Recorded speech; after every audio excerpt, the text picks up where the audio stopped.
नोकटोक करते रहते हैं और हिंदुओं के त्यौहार में व्यवधान डालते रहते हैं। और उनको होश में आना चाहिए और सरकार को उनको तुष्टीकरण की नीति छोड़ करके उन पर कार्रवाई करनी चाहिए और हिंदुओं को स्वतंत्र रूप से अपना त्यौहार मनाने का स्वतंत्रता देना चाहिए। कल ही तो सरकार की ओर से ये कहा गया था अगर इस तरीके की घटना घटती है तो एक बड़ी कार्रवाई जो है वो की जाएगी। अभी तक कार्रवाई तो नहीं की गई। हाँ, शांतिपूर्ण जुलूस हो रहा था, अब लाइट काट दिया गया, पथराव किया गया, ये क्या आवश्यकता थी करने का। और जब जहाँ कहीं जब कभी होता है मुसलमानों के त्यौहार में कोई हिंदू आज तक व्यवधान नहीं करते, लेकिन हिंदुओं के त्यौहार में निश्चित रूप से व्यवधान होता है, पत्थरबाजी होता है, रोड़ा अटकाने का काम किया जाता है। तो ये जो है ये तुष्टीकरण की नीति इसको सरकार को बंद करना चाहिए और बंद करने के बाद हिंदुओं को ऐसे स्वतंत्र रूप से अपना त्यौहार मनाने के लिए स्वतंत्रता देना चाहिए। देखिए इस वक्त रोशन लाल चौधरी है, बड़का गांव से विधायक है। आपके हाथ में जो तख्ती है ये अपने आप में बहुत बड़ी बात है कि झारखंड को कश्मीर बनाना बंद करो। ऐसा क्यों लग रहा है कि झारखंड को कश्मीर बनाया जा रहा है? जुलूस समाप्त करके लोग अपने अपने घरों को जा रहे थे। हिंदुओं को त्यौहार मनाना मुश्किल हो गया है।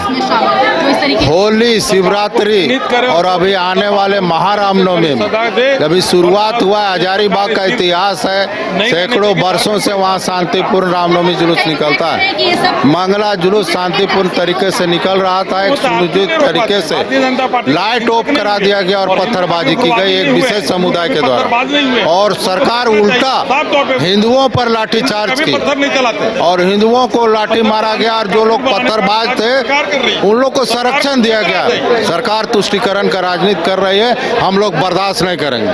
देखिए सभी जो विधायक है बीजेपी के हाथों में तख्ती लिए खड़े हैं और इनका स्पष्ट तौर पे कहना है कि हिंदुओं के पर्व में ऐसा क्यों होता है। देखिए नेता प्रतिपक्ष बाबूलाल मरांडी यहाँ पर मौजूद है, उनसे हम बातचीत करते हैं और उनसे जानते हैं, क्योंकि देखिए उनके हाथों में है हजारीबाग रामनवमी में डीजे बजने में रोक हटाओ, क्योंकि इससे पहले आदेश जो है वो जारी किया गया था कि डीजे नहीं बजवाना, और ऐसा में इनका कहना है कि जो डीजे बजने में रोक है उसे हटानी होगी। नेता प्रतिपक्ष बाबूलाल मरांडी यहाँ पर पहुंचे हुए हैं, हम उनसे बातचीत करेंगे और उनसे जानेंगे, क्योंकि हजारीबाग में इस तरीके का जो मामला है वो आए दिन आते रहता है। इससे पहले भी आपने देखा होगा कई ऐसे जिले इस तरीके का जो मामला है वो सामने आया है। हमारे साथ नेता प्रतिपक्ष बाबूलाल मरांडी मौजूद है।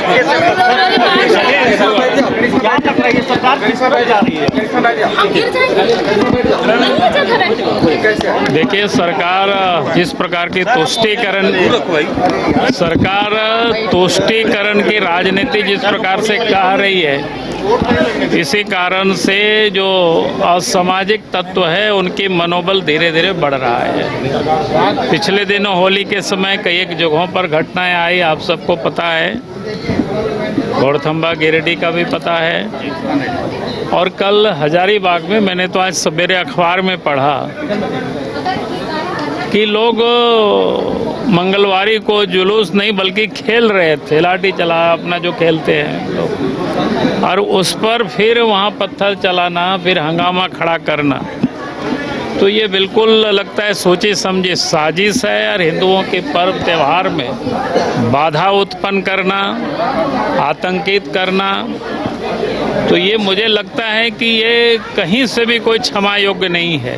तो देखिए लगातार ये तस्वीर हम अपने दर्शकों को दिखा रहे हैं कि बीजेपी के विधायक तख्ती लिए विधानसभा के परिसर के बाहर बैठे हुए हैं और लगातार इनका कहना है कि जब हिंदुओं का पर्व होता है तो इस तरीके की घटना घटती है, आखिर सरकार नकेल क्यों नहीं कस रही है। लगातार हजारीबाग प्रशासन को भी लेकर इनका कहना है कि आखिर प्रशासन क्या कर रही थी, जब पथराव हो रहा था तब प्रशासन क्यों मौन थी। देखिए लगातार सवाल जो है वो उठ रहे हैं और भी हम कई विधायकों से बातचीत करते हैं और उनसे जानते हैं कि आखिर सरकार की ओर से कल ये कहा गया था कि अगर इस तरीके की घटना अगर घटती है तो बड़ी कार्रवाई जो है वो देखने को मिलेगी। हमारे साथ धनबाद से विधायक है राजस सिन्हा, उनसे हम बातचीत करते हैं और उनसे जानते हैं कि सरकार की ओर से कल ही कहा गया था कि अगर इस तरीके की घटना घटेगी तो एक बड़ी कार्रवाई जो है वो देखने को मिलेगी। साथ ही साथ आरोप जो है सत्ता पक्ष के विधायक लगा रहे हैं कि जहां जहां बीजेपी की सरकार नहीं है वहां वहां बीजेपी के लोग इसी तरीके से भ्रम फैला रहे हैं। देखिए सरकार से जो उम्मीद है उसी लाइन पे सरकार कार्य कर रही है और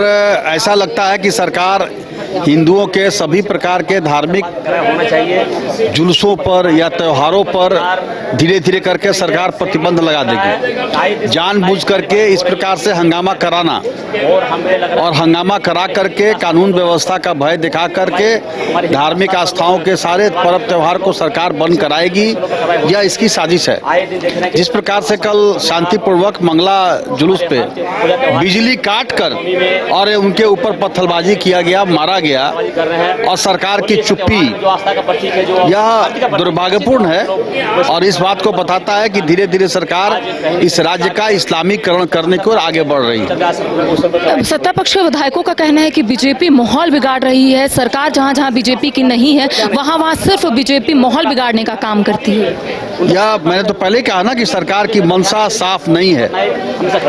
अब हर बार मंगला जुलूस होता है, बीजेपी के लोग जा करके बत्ती पकड़ के पत्थरबाजी की है क्या?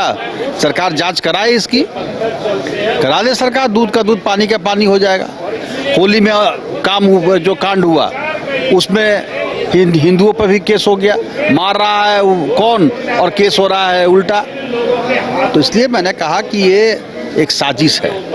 इस प्रकार से बार बार हिंदुओं के हर पर्व त्योहार को डिस्टर्ब करो, कानून व्यवस्था का भय दिखाकर अंत में उसको बंद करा दो। देखिए यहाँ पर बरकट्ठा से विधायक अमित यादव से बातचीत करते हैं कि सरकार की ओर से कल ही बयान आया था कि अगर इस तरीके की घटना घटती है तो एक बड़ी कार्रवाई जो है वो देखने को मिलेगी। ये सरकार अगर कार्रवाई करती तो ये स्थिति नहीं होती। मैं कह रहा हूँ शिवरात्रि से प्रारंभ हुआ है, होली में प्रारंभ हुआ है, रामनवमी प्रारंभ भी नहीं हुआ है और ऐसी घटना प्रारंभ हो गई। तो ये सरकार कर क्या रही है, सरकार के लोग क्या कर रहे हैं, सरकार की प्रशासनिक व्यवस्था क्या कर रही है? सिर्फ बालू में पैसा तस्ली का काम कर रहा है, कोयला का तस्ली का करने का काम कर रहा है, जानवरों का गौकसी का पैसा तस्ली करने का काम कर रहा है। यहाँ प्रशासन चूड़ियां पहना के ये सरकार रखी है। ये सरकार इतनी नकम्मी है कि यहाँ पे पत्थरबाजी हावी हो गया। हम सुना करते थे एक जमाने में टीवी में, टेलीविजन में, अखबार में कि जम्मू कश्मीर में आर्मी पे पत्थरबाजी हो रहा है, बीएसएफ पे पत्थरबाजी हो रहा है, सिविलियन पे पत्थरबाजी हो रहा है। लेकिन झारखंड में ये हर एक त्योहार में, हिंदू के हर एक त्योहार में पत्थरबाजी होना ये सरकार के लिए दुर्भाग्यपूर्ण है। ये निकम्मी सरकार का ये प्रतीक है। लेकिन सत्ता पक्ष के विधायकों की ओर से ये कहा जा रहा है कि जहां जहां बीजेपी की सरकार नहीं है वहां पर सिर्फ आप लोग माहौल बिगाड़ने का काम करते हैं। हमारा कहना है कि अगर भारतीय जनता पार्टी माहौल खराब करना चाहती है तो ये सरकार हेमंत सोरेन जी की सरकार है। तो सरकार क्या कर रही है? सरकार माहौल खराब करने का इंतजार करती है। ये सरकार के पास प्रशासनिक व्यवस्था ये क्या कर रही है? कहां पे लगा के रखे प्रशासन व्यवस्था को? ये सरकार अपनी नाकामियों को भारतीय जनता पार्टी के माथे पे ठिकरा फोड़ना चाहती है। ये सरकार ये मैट्रिक का परीक्षा का प्रश्न पत्र लीक करवाती है। आज सीजीएल का जिस प्रकार से आपने देखा होगा 8 कांस्टेबल उनके शामिल है, ये सीजीएल का प्रश्न पत्र लीक करवाती है। ये रामनवमी में पत्थरबाजी करवाती है, ये होली में पत्थरबाजी करवाती है, ये शिवरात्रि में पत्थरबाजी कराती है। ये सरकार कोयला तस्करी कराती है, ये सरकार जानवर तस्करी कराती है, ये सरकार बालू तस्करी कराती है, यहाँ के युवाओं को नौकरी बेचने का काम करती है, हमारी बहनों का इज्जत सुरक्षित नहीं है। तो ये सरकार कर क्या रही है? सरकार ये बताए ना, सरकार बताइए क्या कर रही है? सरकार हर एक चीजों में फेल है। मैं जितने बात गिनाया अब मैं प्रमाणिकता के साथ आपको कह सकता हूँ। हजारीबाग प्रशासन के साथ साथ पूरी सरकार को मैं दोषी दे रहा हूँ। सरकार वैसे लोग पर कार्रवाई नहीं कर रही है। आए दिन घटनाएं घट रही है, आए दिन सिर्फ पत्थरबाजी के कार्य क्षेत्र में कोई पूजा त्योहार, कोई होली, कोई दिवाली, कोई मुहर्रम इसमें हो रहा है। इस तरह का आप सोच सकते हो, होली से त्योहार जो रंग गुलाल लेकर लोग जाते हैं, शांति का प्रतीक है, उस पर लोग पत्थरबाजी कर रहे हैं। तो आप समझ सकते हैं कि वैसे लोग पर कार्रवाई सरकार नहीं कर रही है और सरकार मौन है। सरकार कहीं न कहीं इस पर संलिप्तता सरकार पर जरूर सुनिश्चित सरकार इसमें मिले हुए हैं सरकार।